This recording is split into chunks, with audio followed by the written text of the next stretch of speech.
अस्सलाम वालेकुम। तो जी कैसे हैं आप सब? मैं बिल्कुल ठीक आपकी दुआओं के साथ। और जी अब मैं यहाँ पे अपना व्लॉग आपके साथ स्टार्ट करती हूँ। और आप भी सोचते होंगे कि आज व्लॉग कहाँ से स्टार्ट हुआ है, आवाज़ क्यों नहीं आ रही, बात क्यों नहीं की जा रही। तो मैंने सोचा कि सबसे पहले मैं आपको दिखाती हूँ रेस्टोरेंट जहाँ पे मैं आज आई हूँ फैमिली डिनर पे। तो आज हमारा था गेट टुगेदर। और इस तरह का गेट टुगेदर हम लोग महीने में एक दो बार बाहर का रख ही लेते हैं। कुछ लाइफ में चेंज भी आ जाता है, क्योंकि हमारा प्लान था सबका चाइनीज़ खाने का। और आपको पता ही है कि चाइनीज़ घर पे जितनी मर्ज़ी मेहनत कर लो वो टेस्ट ही नहीं देता। और आजकल इतनी गर्मी में तो बिल्कुल भी नहीं बनाया जा सकता, क्योंकि उसके ऊपर मेहनत ही बहुत ज़्यादा होती है। उसमें वेजिटेबल्स की कटिंग ही बहुत ज़्यादा होती है, तो वो पॉसिबल ही नहीं है। पर जो शौक़ रखता है कुकिंग करने का, उसके लिए गर्मी या सर्दी कोई वो आप कह सकते हैं कि बहाना नहीं है। शायद मैं थोड़ा-सा भागती हूँ इस चीज़ से, इसलिए मुझे ज़रा थोड़ी घबराहट होती है किचन के काम से। और मैं बिल्कुल भी नहीं कर पाती, लेकिन मैं काम करवाती हूँ। और बिल्कुल आप ये कह सकते हैं कि मैंने अपना पूरा घर सँभाला हुआ है। मुझे इस तरह से कमेंट आते हैं कि आपके पास तो हेल्पर है और आप फिर भी कहती हैं कि आप बिज़ी होती हैं और आपके पास टाइम नहीं होता। तो आपका तो सब काम मेड कर रही होती है। तो मैं आज यहाँ पे एक बात क्लियर करती चली जाती हूँ कि मेड से काम करवाया जाता है, काम वो खुद नहीं कर सकती। आपने सर पे खड़े होके काम करवाना है। अगर मैं आने वाले वक्त में अगर आपको मेरे किचन में कुक नज़र आएगा, तो क्या आप ये कहेंगे कि जी कुक खुद ही खाना बना के मेरे सामने ले आएगा? ऐसा बिल्कुल भी नहीं होता। आपने उसको भी जाके बताना है कि आपने कितना ऑयल यूज़ करना है, आपने कितने स्पाइस यूज़ करने हैं। तो हर चीज़ आपको अपने मुताबिक करवाने के लिए टाइम देना पड़ता है। तो बिल्कुल भी ऐसा नहीं होता कि आप बैठे हुए हैं और आपका काम हो रहा है, ये पॉसिबल ही नहीं है। अब बात वही आ जाती है कि काम भी वही करवाएगा जिसे काम खुद करना आता है।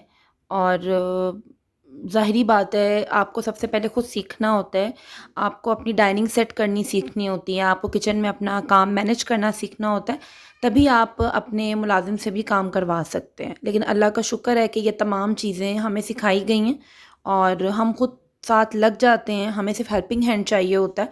हम बिल्कुल भी डिपेंड नहीं करते, बल्कि सैटिस्फैक्शन ही नहीं होती मुलाज़िम के काम से। अच्छा जी, बातचीत तो अब हम करते ही रहेंगे।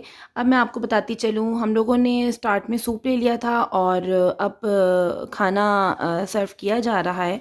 तो माशाल्लाह से जी बहुत अच्छा खाना था। आपको पता है कि वीडियो पहले रिकॉर्ड करनी होती है, लेकिन उसी दिन ही अपलोड करना मुश्किल हो जाता है। इसलिए मैं अपना व्लॉग आपके साथ आज शेयर कर रही हूँ। वीडियो बनाना और व्लॉगिंग करना आसान काम नहीं है। जब आप वीडियो बना रहे होते हैं तो आपको अपनी फैमिली की प्राइवेसी का भी ख़्याल रखना होता है, क्योंकि ये मेरा काम होगा, ये मेरी जॉब होगी। लेकिन हर कोई नहीं चाहता कैमरे के आगे आना। तो बस बहुत सँभाल के देख के वीडियो बनानी पड़ती है कि कोई बाद में आपको मना ना कर दे, तनकीद ना कर दे कि भई आप मुझे वीडियो में ना लें, मुझे अच्छा नहीं लगता। तो सामने बैठा हुआ बंदा भी ज़रा घबरा रहा होता है कि पता नहीं ये वीडियो बना रही है, हमें तो नहीं ले रही होगी।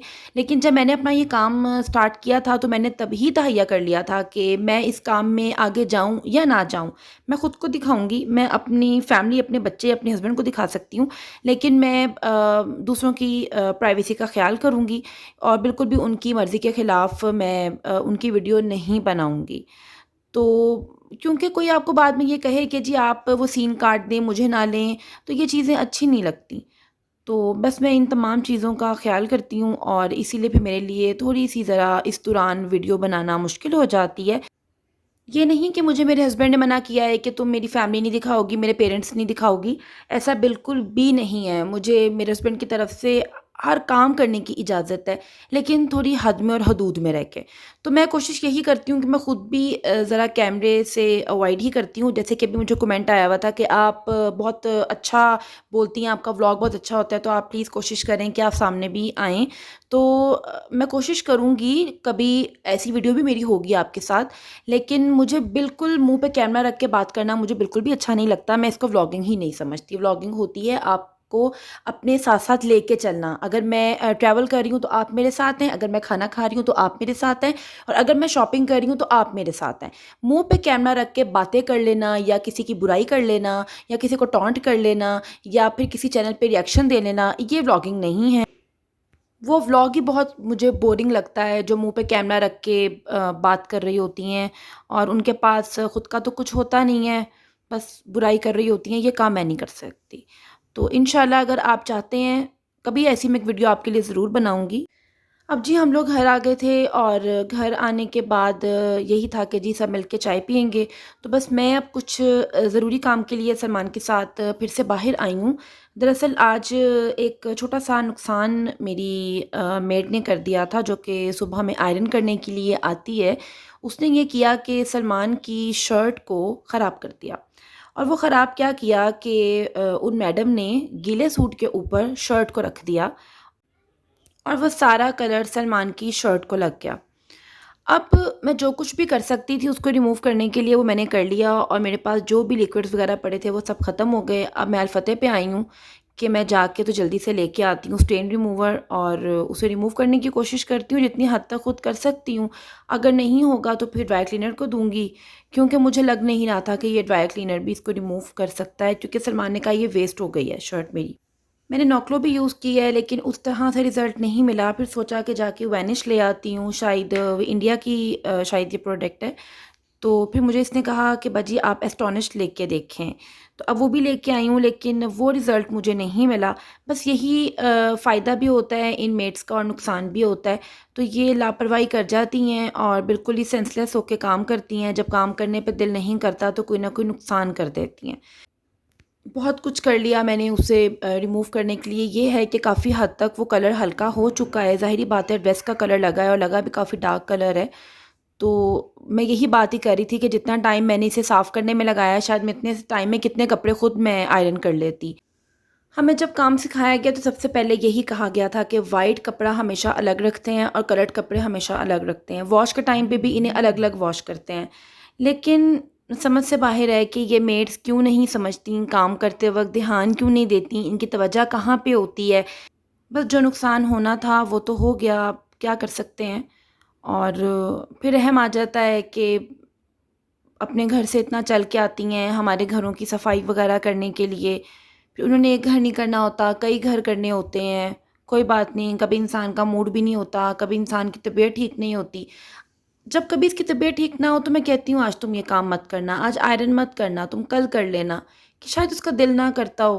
कभी नहीं भी इंसान का दिल करता, लेकिन लापरवाही कर देना ये गलत बात है।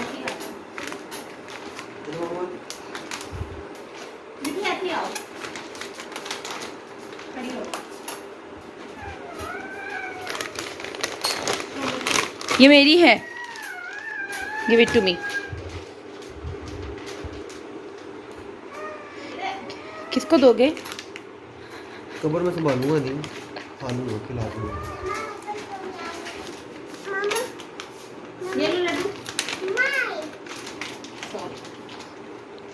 ना मिलिया, इसको सेव करके आते हैं बेटे। Give it to me. देगा मोहम्मद। Thank you. मुझे दे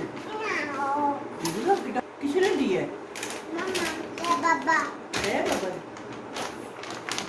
मामा बच्चों से चॉकलेट वापस लेना बहुत मुश्किल काम है, तो बस कह रहे थे कि अभी ओपन करके दो, हम लोग खा लेंगे। तो जी मैंने ये मंगवाया था खाड़ी से मिस्ट और इसकी फ्रेगनेंस बहुत अच्छी है। आप भी इसे ट्राई कीजिएगा। अब आप मुझे इजाज़त दीजिए, अपनी दुआ में याद रखिए। अल्लाह हाफ़िज़।